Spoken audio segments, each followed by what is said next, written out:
Welcome to another episode of The Evaluation Couch, the podcast where we talk about career growth and the field of evaluation.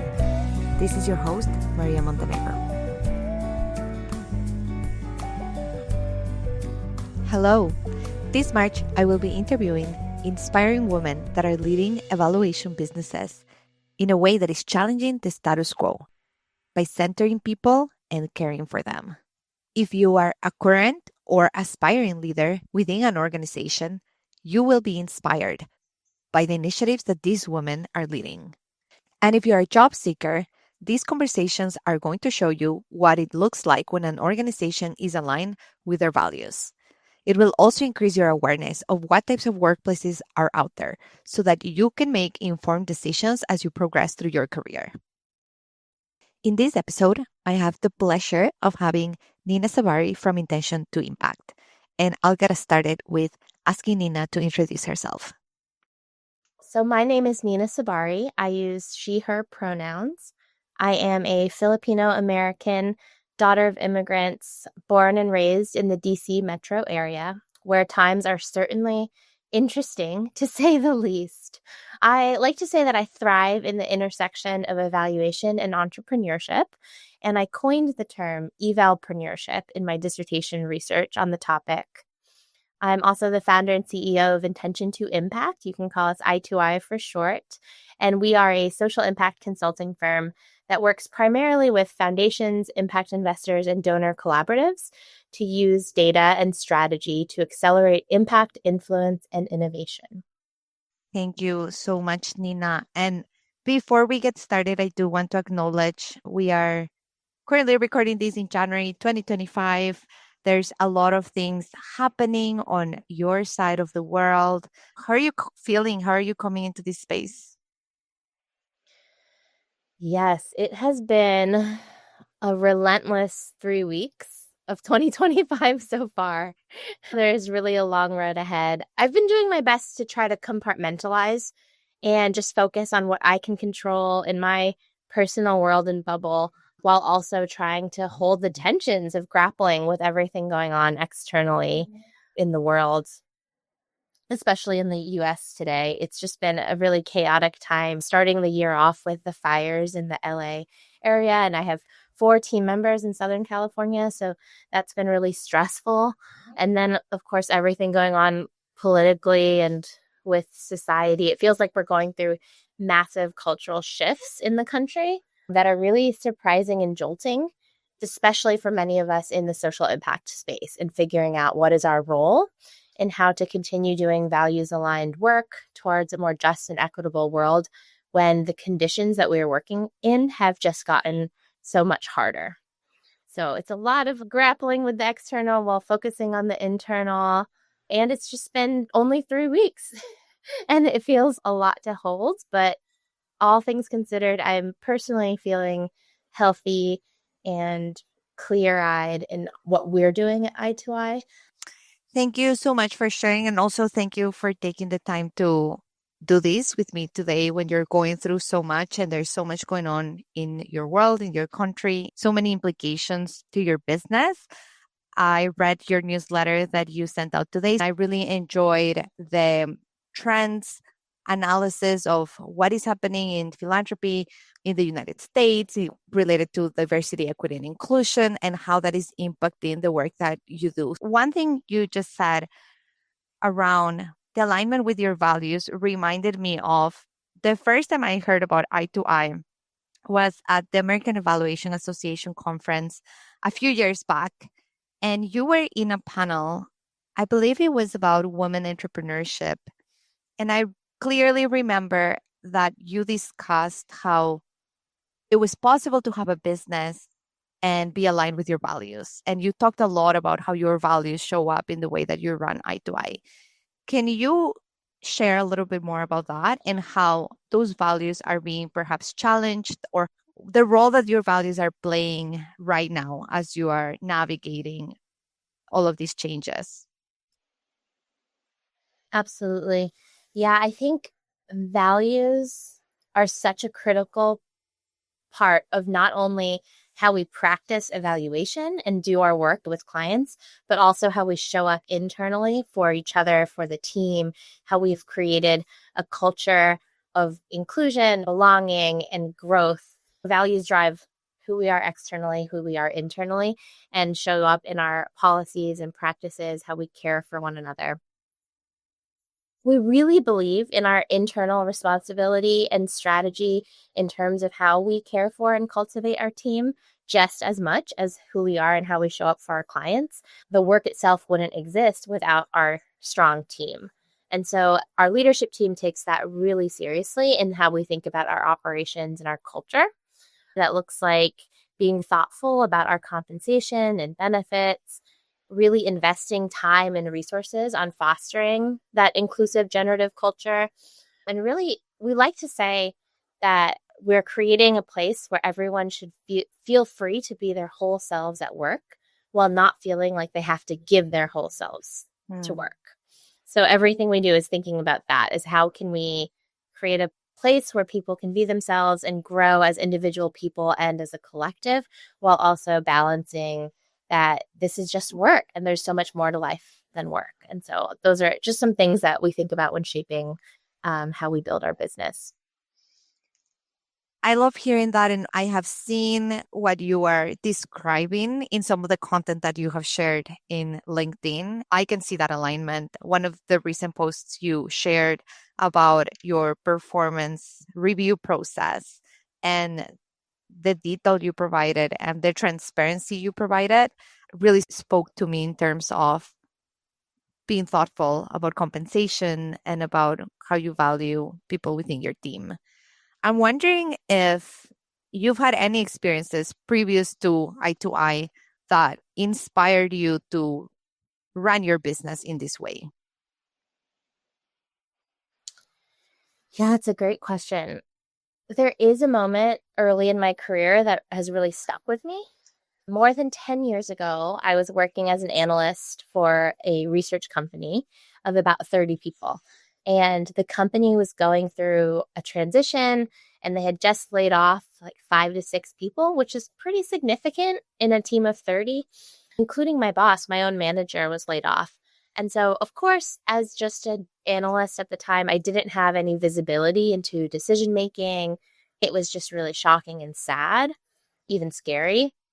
I remember very vividly when they announced it. We were all sitting around a conference room and I cried. I couldn't even help it or hide it. I just was so emotional about it. A few weeks later, I got an email from the CEO for a one-on-one meeting. It just popped on my calendar. So obviously I was terrified. I went into that meeting not knowing what it was about, no context. And the CEO asked how I was doing. He called out the fact that I had cried during that meeting weeks ago. At first, I was really embarrassed. I could just feel my face heating up, my face turning red. But then I felt, okay, I guess he cares and he wants to know how I'm doing. That's nice.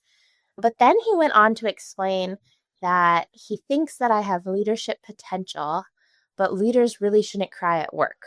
Oh, And so I know it was a backhanded compliment. I was like, thanks, I think. I don't know. And he even went on to say that when men get emotional, they tend to throw their phone across the room. And when women get emotional, they're more likely to cry. If I want to be a leader someday, I shouldn't cry. I was mortified. I was so embarrassed. I was so confused. Like, why are we having this meeting? What does this mean? And really, that moment haunted me for a really long time. And I went on thinking, maybe I don't have what it takes to be a leader. Maybe I'm not emotionally strong enough to lead people. And yeah, that contributed to a lot of things like narratives in my mind and beliefs about what it takes to be a good leader, what it takes to be a strong leader. And that was over a decade ago. So fortunately, I've had very good mentors in my life. I've had amazing opportunities. I've learned so much along the way. And so when I eventually left that job, went back to school, started I2I, on my journey, I thought back to that moment and thought, no, that is not how I want to show up as a leader. I want to create a place where people can feel vulnerable to be themselves and to grapple with all these emotions. Like I was saying earlier, I try my best to compartmentalize, but the reality is I'm constantly doing this dance of holding many tensions and emotions. That's just the world we are in and the work we are in social impact. You have to be in the nuance, and it's hard, but it's worth it. And so since hiring a full-time team at I2I, I've honestly lost track of how many times members of my team have cried in front of me or cried together. Every single time has been because they felt safe Yeah. and vulnerable, able to be themselves. These have been tears of gratitude, of release. Crying is not a bad thing. It's not a sign of weakness. To me, vulnerability is a sign of strength. Ever since that experience, I've reframed my thinking about leadership and shed a lot of past beliefs about what it takes to be a leader. But it's been a journey, to say the least. That really sticks out in my mind of how I did not want to run my business. And I still think about it to this day. I love that story, the power of reframing. And sometimes it is in these harsh, harmful, hurtful experiences where we get the inspiration and the fuel to do things differently. I want to ask you something related. I saw that your LinkedIn quote for 2024 was leadership is a commitment to love and liberate. Can you tell me a little bit more about that, the context of that quote and how that shows up in I2I? Yes. So when I stepped into position as CEO at I2I, because when I first started it, I was just a founder and a consultant. It was just me wearing all the hats, doing all the things. But when I realized that I wanted to grow and scale this company, I also realized I need to change my role as as a principal consultant to step into CEO. And that took a lot of learning along with my COO, Kathleen Dahl. We had to learn, like, what does it take to be leaders in this way? What are our roles and responsibilities? And we've both gone on our own journeys in terms of hiring leadership coaches, doing management training, all of that. And in the beginning, I was reading a lot of MBA type leadership books and executive books coming from a place of the status quo of leadership, which is honestly where my previous CEO probably came from. And so I read all these books about best practices, how to be a leader, how to be a CEO. Over time, I was able to take what was useful, unlearn what wasn't useful, and, like you said, reframe and think about this opportunity to build I2I in a values aligned way. It's not just about profit. It's not just about efficiency. It's not just about the things that people used to care about when they thought about business KPIs. We can do this differently in a way that still honors and appreciates things like profit and margins. Those things are important, and we can do it on our own terms and in a values aligned way. And so that's where my leadership journey took me. It took me through a lot of learning, a lot of unlearning, and then this realization that really leadership is about loving and liberating your team and your work. Through love, we can care for one another, we can show up for one another, we can, be the kinds of leaders that we wish we had coming up. Through liberation, it means creating the conditions in which people can grow on their own terms, define their own success, and in return, be part of broader societal liberations, really show up in a way that's against oppressive systems, that's undoing a systematic racism and sexism and all of that. And we can't do that for our clients if we're not doing that for ourselves. So I think about all those things when I think about leadership now, and not just thinking about being a strong leader who's controlling things or setting strategy or decisions from up top. It's really about how can our decisions be in service of love and liberation internally and externally. Thank you for sharing that and sharing those examples. One question I have is I know that throughout your thesis and a lot of the way that you see and analyze our evaluation system is in terms of demand and supply. This series of episodes is focused on how we are seeing organizations that are challenging the status quo in terms of how they work internally, because I think we see a lot of organizations talking about externally for clients, how they're showing up in a way that is more anti-oppressive, in a way that is liberating, maybe even, but that doesn't necessarily translate to how they internally work. And I am starting to see more of that. How do you think the emergence and more visibility and more awareness of these type of workplaces within evaluation is changing the demand from the side of people seeking jobs as well as from clients? Yes, great question. And I really think that supply and demand in the marketplace are so intertwined.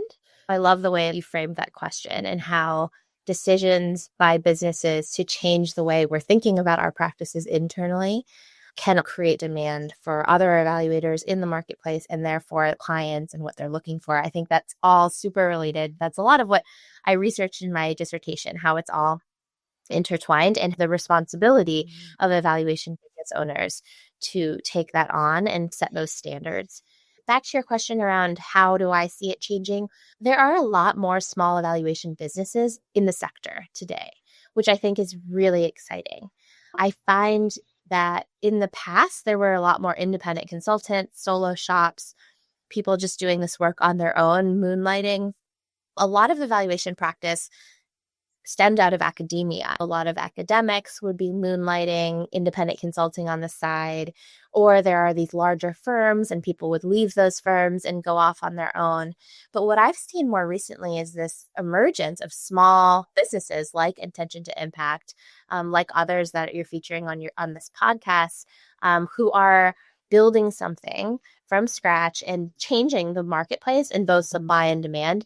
And what's really cool is the way that these small businesses are learning from one another in community. What I've observed in our field is there's a lot more collaboration than competition. I'm really proud of that, to be part of that and to see that in the field. And I think we're all better for it as an industry and as a marketplace. Just as an example, we're recording this in January, and in a few weeks, the group of small evaluation firm owners, people who own firms with at least 5 employees with the intentions to continue growing, that are all getting together in Scottsdale, Arizona for a retreat. I think there's over 20 people signed up for this retreat. And it's all people who are committed to thinking about how can we practice more values aligned business practices for growth. So we're not shying away from growth. We started these firms because we believe in what we're doing, that our work is important and valuable to the world, and that we have to grow to fulfill that work. We also believe in the opportunities that we are creating for emerging evaluators, for other evaluators to be part of the work and part of a company. So we believe in all of that, and growth is important, which means profitability is important. Having best practices in terms of business is important, but by doing it in community, we're learning from one another and questioning those old narratives, not just learning from these business books, but learning from one another and our experiences and our values and what's working, what's not working, how can we do things better. And this is the 3rd year that firm owners are getting together in a retreat, and the group keeps growing and growing. So I just really love seeing that kind of collaboration in the space. I love that concept of learning in community and how you see things changing and the demand for these things changing. Can you give me an example of something you have learned from this community that you have integrated into Intention to Impact? I think around recruitment, we learned a lot of great recruitment practices and ideas around structuring the business in terms of mobility for employees. We've learned a lot of that from other businesses that are just a bit bigger or more established than us. For example, peers like Corey Newhouse, who runs Public Profit, Gomani Sedano, who runs Via Evaluation, Jessica, Amy, and Hannah, who all run Elevate Consulting. They've all been really generous in sharing with me all the different ways they think about recruitment and growth and job mobility within the company and structures. And that's really been helpful as we grew our team in the past couple of years. Great. I love hearing that there's community, that there's a lot of intention in sharing and learning from each other. On the topic of recruitment, as you know, in this podcast, we talk a lot about applying for jobs and recognizing that the traditional narrative around the job market isn't very person centered. It's really business centered, focused on what the business needs. And it can therefore be a very challenging experience to go through. So I'm curious to learn, how is Intention to Impact doing things differently when it comes to recruiting, hiring, people? Sure. I think first and foremost, our process is incredibly transparent and communicative throughout. From the very beginning, we're communicating one on one directly with job applicants, giving them a timeline, making sure we're giving them one on one feedback if they're not moving on to the next round, and being really clear and kind in how we're communicating, just putting their experience first. Another thing that we do, our application process, I think we ask 4 questions, but we offer applicants to answer them in any form they like. Mm-hmm. So whether that's written or verbal, they could send an audio recording, they could send a video, they could do something creative or design oriented, however they want to express themselves, and recognizing that's part of who they are and we want to know their whole selves. And our questions also relate to how their values show up in work. So it's really like we try to have well-rounded questions and the format to be open for creative, authentic expression. When it comes to interviews, we always send questions in advance so that people can fully prepare and show up as their best selves. And I think that's really important because otherwise, we've all been there feeling so nervous about a job interview and not knowing what they're going to ask and preparing for all these questions that they don't end up asking. And then nerves get the best of us. We don't want people to show up at an interview feeling nervous. We want them to feel proud and like themselves and that they can put their best foot forward, and that we want them to feel like it's a conversation. So we also make sure to leave plenty of time for questions and dialogue with us and make sure that they know to come prepared with questions to ask us. So those are some things that we do that really center the person who's going through the process. And we've gotten really good feedback along the way, which has been affirming. We've heard from people that they felt very cared for and valued and heard, which is great because it's a hard process and we get lots of applications and can usually only offer 1 or 2 positions. So we respect people's time and they're honored that they even want to be part of this process. It's interesting that as evaluators, many, I would say, take interest and put in the effort to design the way that we collect data, such as interviews with trauma and resilience informed approaches, doing some of the things you mentioned, like sharing questions beforehand and creating a safe space, really helping people feel comfortable. Yet, when we do hiring, we're really doing the same thing. And it's not the norm that people take into consideration these practical things that you can do to make people feel safer. Yeah, that's such a good point. This idea of practicing what we preach feels really important and core to who we are. The same care and attention we give to our clients and our projects, we also do that internally. And that includes people who are not yet on the team, too. Everyone from our vendors to our partners to our employees, anyone we're interacting with, we're trying to center them as humans first and then thinking about their experience and how we're facilitating a really more transformative experience rather than transactional. Yeah, I love that. What do you think is the impact of embedding more of these practices in hiring processes on the diversity and equity within the evaluation field? The very nature of making sure people feel safe and valued is the baseline for creating inclusion. When it comes to diversity and equity, some other things that we do include making sure that our hiring processes are casting a really wide net, making sure we're going out of our normal networks, putting in the effort, like it's on us to really try to diversify our applicant pool.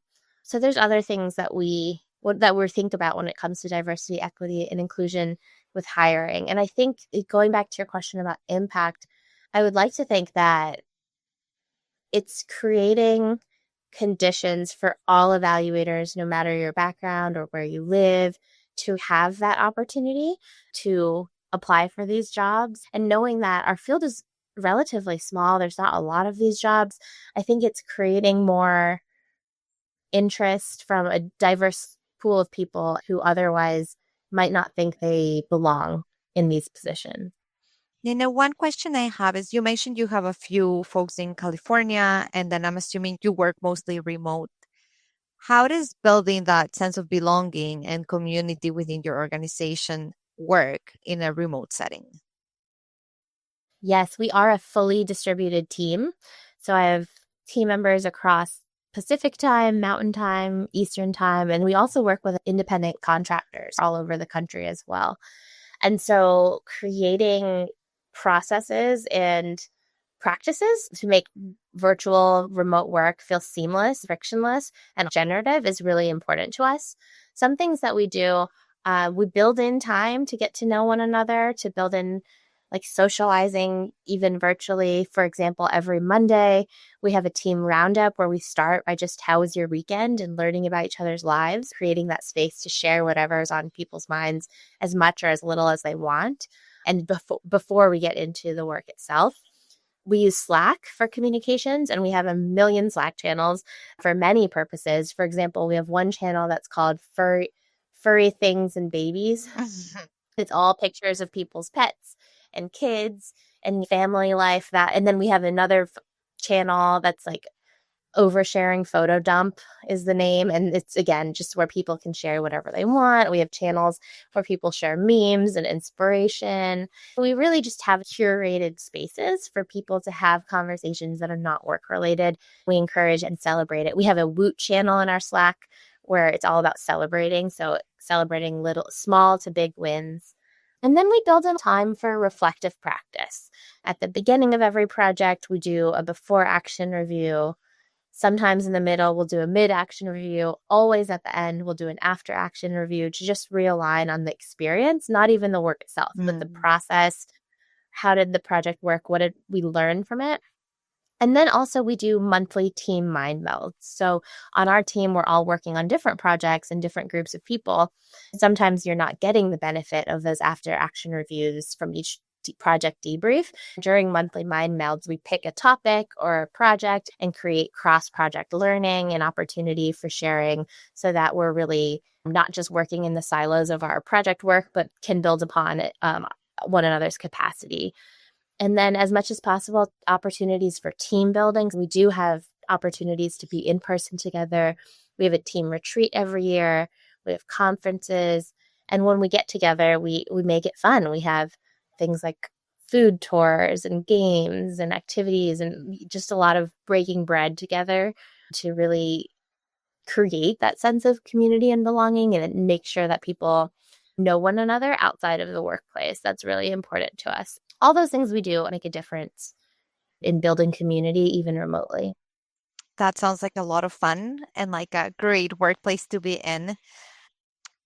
The final question I have for you is I saw that you posted on LinkedIn about your efforts to think about how to support your staff for emergencies. This was in relation to the Los Angeles wildfires, and you were seeking some input from community to see what other options are out there.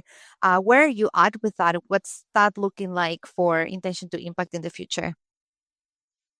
Thanks for asking about that. For those who might not have seen on LinkedIn, I was just putting a question out to my professional community. As we talked about before, I feel so lucky to be in community with other small business owners and asking what people think about when it comes to company sponsored mutual aid or ways to support employees in case of emergency. At this point, we're just sourcing opinions, like learning what's possible, because we also know there's a lot of implications. For example, one idea I originally had was to create a company sponsored mutual aid fund where we would contribute, the team would contribute, and in case of an emergency, we'd be able to disperse funds. Then I learned you just have to be careful because there's a lot of tax implications. I don't want to give somebody something that they will then be taxed on. There's always a lot of bureaucracy and just making sure that you're doing things cleanly. And so we're currently honing in on our intentions for setting something like this up and the different options. We've learned through reaching out to our community and doing research. There are emergency savings accounts that employers can open and employees can enroll in. Our CFO mentioned we could do something like in a case of a dire emergency, if somebody couldn't afford, for example, their gas bill or their rent, we could offer that as a stipend benefit for a few months. Say, we'll cover your rent for 3 to 4 months or however long. And that could be part of their benefit package, which then could be offered as a stipend and a employer expense. A company could set up a charitable trust. And so that can allow you to give grants to employees without that it's non-taxable. So that's an option. Of course, there's a lot of legalities you have to learn about for that. And then there's different kinds of savings plans that you can add to your benefits platforms. We're learning about what those options are.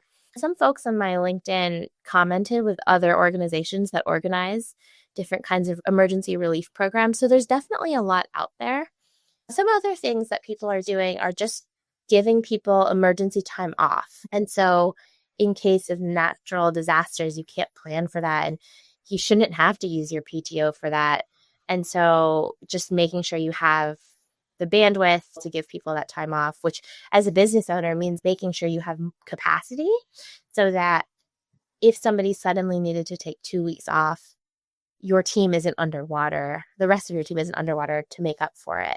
And so that's something we're always thinking about is how do we have enough capacity so that we can cover one another in time of need while also not having too much capacity where people aren't fully engaged or utilized. There's a lot to balance in being a business owner and leader, but by knowing your why and your values and being open to creative ideas, I think there's always a values aligned solution somewhere that can work. And so that's something we've found. Like whenever we have these ideas, how can we best support employees in different ways?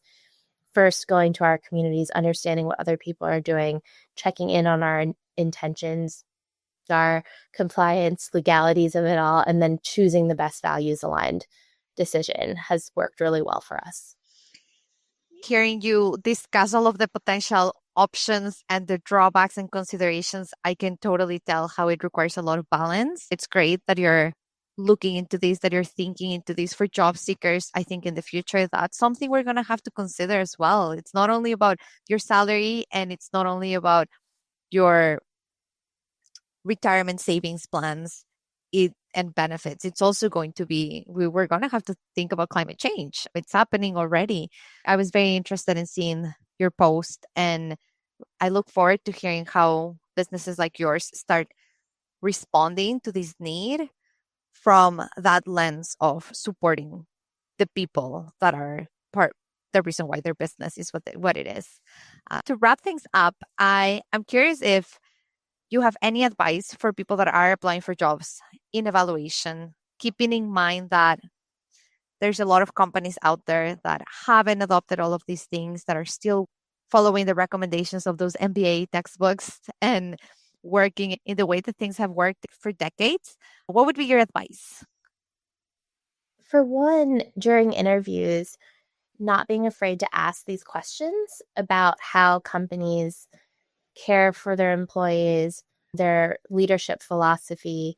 I think in some ways, asking those questions can even help the organization themselves think, oh, we need to have a good answer to this. How do we care for our employees? How do we show up as leaders? What is our philosophy behind these business decisions? In some ways, like we talked about supply and demand being interactive, the interview process is too. So you have power as a job applicant in the questions you ask them, in your expectations and demands. There's also some power in that. And I think applicants should know that. And if a company is turned off because you're asking hard questions, it's probably not where you want to be working anyway. And I know that's hard because there's power dynamics in applying for jobs that are really tricky. But thinking about how each company and organization, how they live their values, and if it's in alignment with your values is really important. And vetting that through the application process feels important. I love the framing of the power that we have in terms of the questions we ask and the role that we play in interviews and how that can shape how organizations move in the future. Thank you so much, Nina. Thank you, Maria. This was so fun. Thanks for asking the good questions and having these conversations. I think the field can only benefit from more dialogue like this. So appreciate you.